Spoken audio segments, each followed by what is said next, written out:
think, It's been running? yes, it's running. I think it'd be interesting to share how we individually feel about being stopped from playing.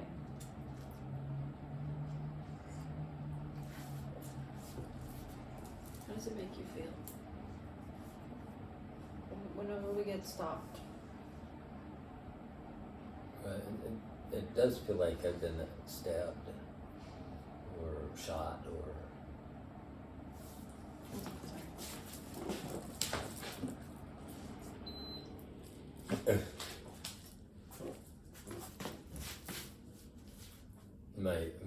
it does feel like that.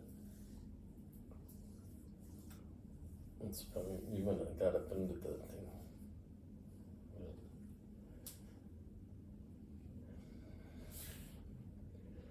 It creates sadness because I'm deprived of my joy, but I'm very feisty about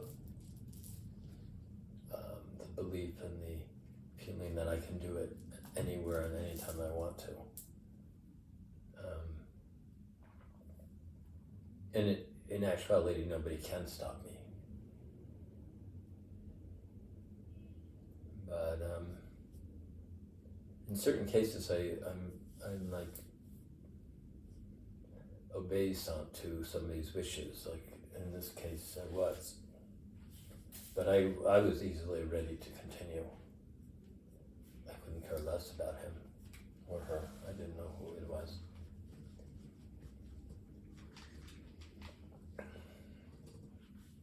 And the very fact that they made that their own ugly vocal sounds in the space, and an angry vocal ugliness shows that they don't have any comprehension. They're being ugly and terrible in this space, and we're being beautiful and resonant, and they're trying to make us stop with that sound. Because that's all we hear. Here we don't understand the language. Mm-mm. It's just an angry voice. You can tell from the anger.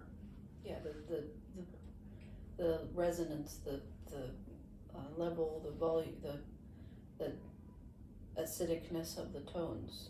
It's interesting, huh? Yeah, and we both are very sensitive to it. I remember when we listened to somebody and his vocal tones were so stupid that we couldn't take him seriously. I think he was on that financial thing. Oh, yeah, right. Certain kind of vocal tones that very sensitive to that.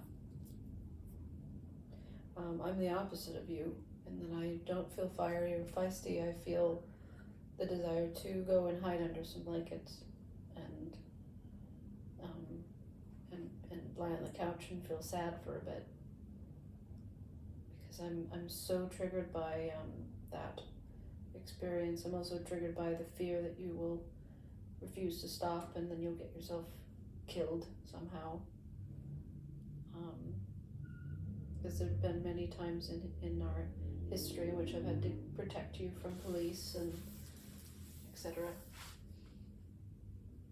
And what times were those? Well, two very specific times when you refused to stop singing and that you were singing very loudly when we were getting arrested in New York City, and they were going to split us up in the cop cars because you refused to stop singing.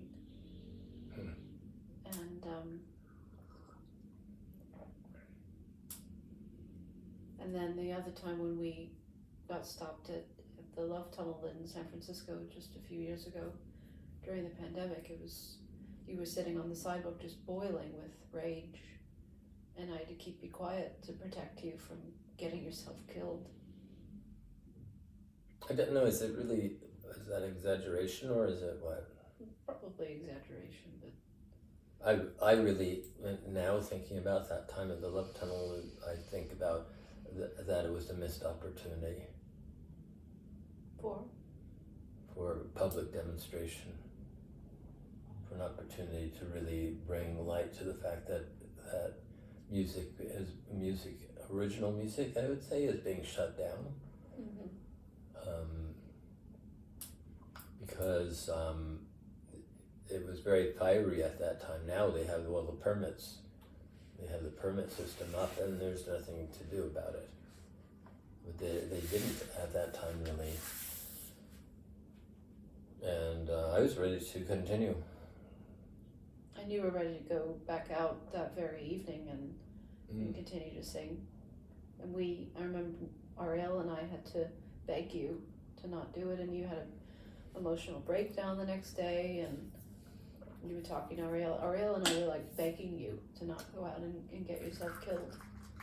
We were very afraid that you would just go and sing until they shot you.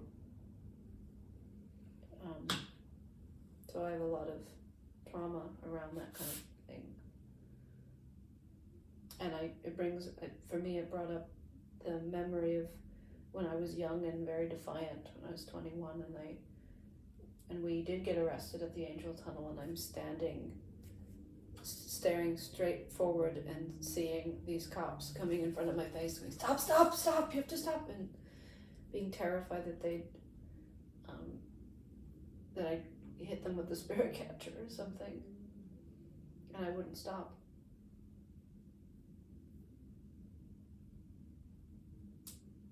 Well, it's just curious that there could be any regulation against it, honestly. And Yeah. I don't believe that if coming to a court of law fully and full, I don't believe it's possible that a judge would decide that, oh yeah, you can't do this, because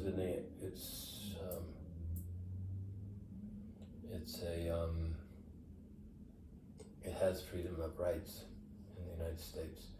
Other countries are different. Yeah, and that's a tricky aspect of traveling, and was a tricky aspect in the past of we doing it in public and overstaying our visas and being terrified if the police came that we'd be stopped and they'd throw us out of the country or something horrible, you know. It's a very strange, but I'm definitely majorly triggered by being stopped. It makes me sad in a way that I can't really describe. Well, then there's those experiences of going into the church and singing, and those ones where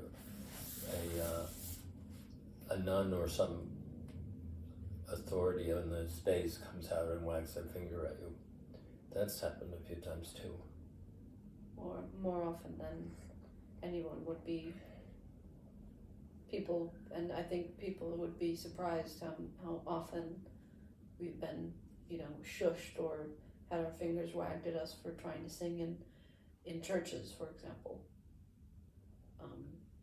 More often than in Mexico, we had. It was the only place that we were able to sing in the church, and a couple of times they really were happy that we came in and sang. Yeah, a couple of times, they were actually thanking us and saying, "Who are you? Where are you from?" They were very appreciative, actually, in that way. Instead of just tolerating, they were loving of it. Remember that choir was supposed to be singing, and we sang, and they waited for us to finish.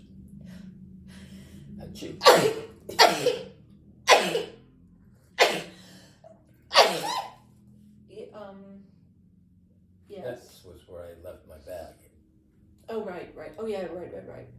Right, there was a whole thing that was, and I think they started the service after we finished singing. Yeah. It was almost as if we were part of the service. Yeah, they waited for us to finish. Yeah, they waited. It was amazing. And I think all throughout our time in Europe, that didn't happen. In the first years, we would always get pushed away or told to be quiet. You can't sing, getting very upset with us.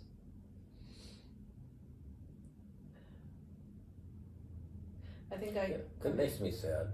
Yeah, it makes me sad. But my sadness goes into a very defiant place, and it's there right now. I can easily go back out and just continue. a sense, I'm doing it for you. Because you know how triggered I am by that. Because even you just continuing to play at all, you continuing to tune up, the fact that you didn't just stop immediately and go back in the room is what scared me. I was afraid you were just going to be like, "Wah!" I was like sing as loud as possible. I was ready. Yeah. I was on that edge. Yeah, and you were stopped for me. And I know that about you.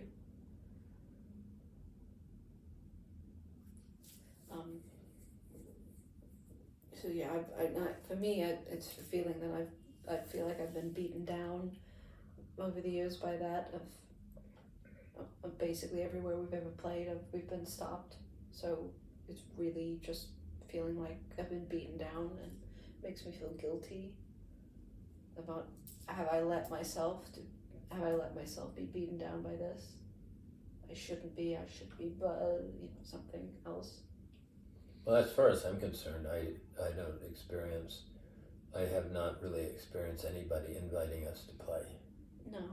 No. I experience more gigs and strange events and spiritual groups that want to use us for their own thing, but to allow us to support our full expression and to be invited to just do what we do in that space, we have not from anybody. No. Not one person. No, not really. When I'm thinking about, it makes me think about all the places that we have played and all the places we've been stopped, or places that we did play and we, like Cozumel was like that it took us a whole week of being there to ask some people on the patio if we could sing in the space. And it really wasn't until we left that we did a full performance, because we were so afraid that they would tell us to stop.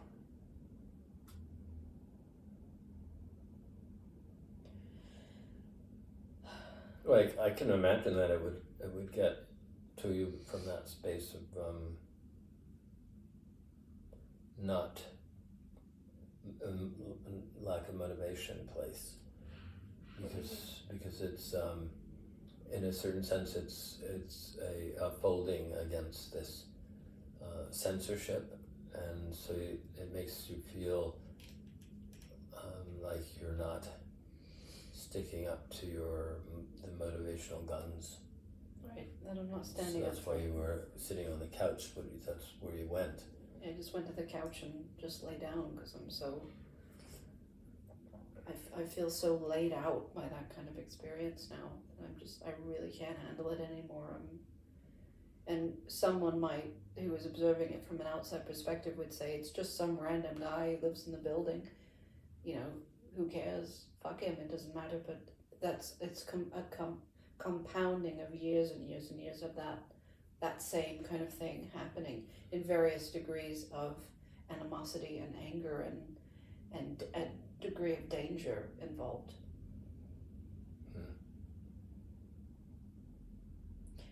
In this situation, I can absolutely have perspective and gratefulness and say we are safe. We have this beautiful home to come back into. We do not need to go out and try to make money from singing, getting stopped. We just go home, go in the house, relax. But I definitely get triggered by it, and it brings up all this stuff from the past for me.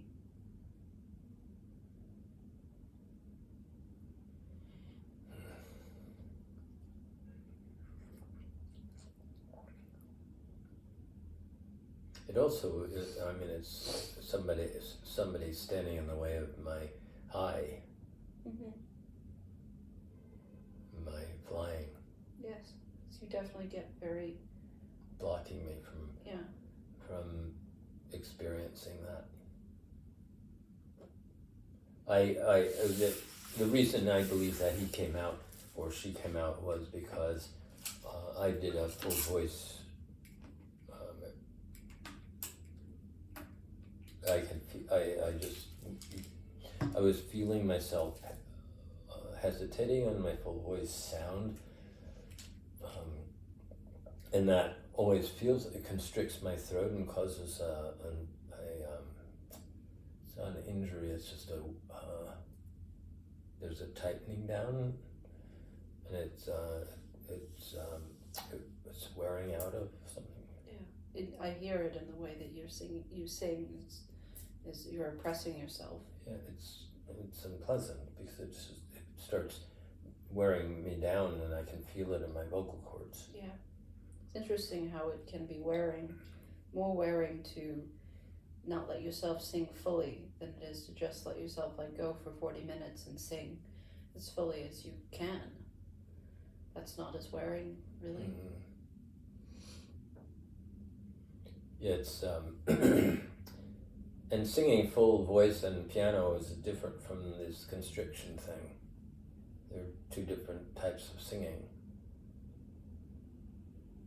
So I do use piano. I'm not forte the entire time when I'm in full voice, but yeah. I am, my whole core is open. It's not going like this. Yeah, you're not constricting anything. So the piano comes from that core rather than from a constriction of softness. It's pretty, but it's just, there's more. Yeah, and I say in my own way, when we're in the house and I'm singing, or when we're in a space where I don't feel completely safe, I do sing more quietly, and it's I definitely have the ability to do that, but it doesn't feel as good as just letting myself sing at whatever volume I need to. Worrying that I'm bothering someone that doesn't feel good. Yeah, that's what it is. Yeah, and if anyone at any time, comes and talks at us in any language and interrupts what we're doing, they're obviously not happy with what we're doing. So then it becomes in my head that there is someone who is unhappy with this. So the desire to do it is not, I no longer want to do it in that space anymore. Because then it gets like hitched in my brain that there is someone who's upset. What will they do if they are really upset? Are they going to call police or do, how bad will it get? So at the moment we're kind of in that place where we don't really have a place to play. I did a walkabout in Old Town and kind of felt like I used up that area. Yeah. I need to go there again. Thought of a big park, but going to the park nearby, we learned that if we set up and do a ceremony there, that people could very easily just sit down and start smoking very heavily around us. And there's nothing really we can do about it. And they did. I mean, when you were doing your solo thing, they were doing that. And I was having to go to several different people and say, please stop smoking. Please, what do you... And they wouldn't stop. They would put the cigarette behind themselves thinking that was helping. And of course there's a language barrier, but there's also they really don't see it as a big deal. Yeah, there's smoking a lot here. Yeah. Different culture.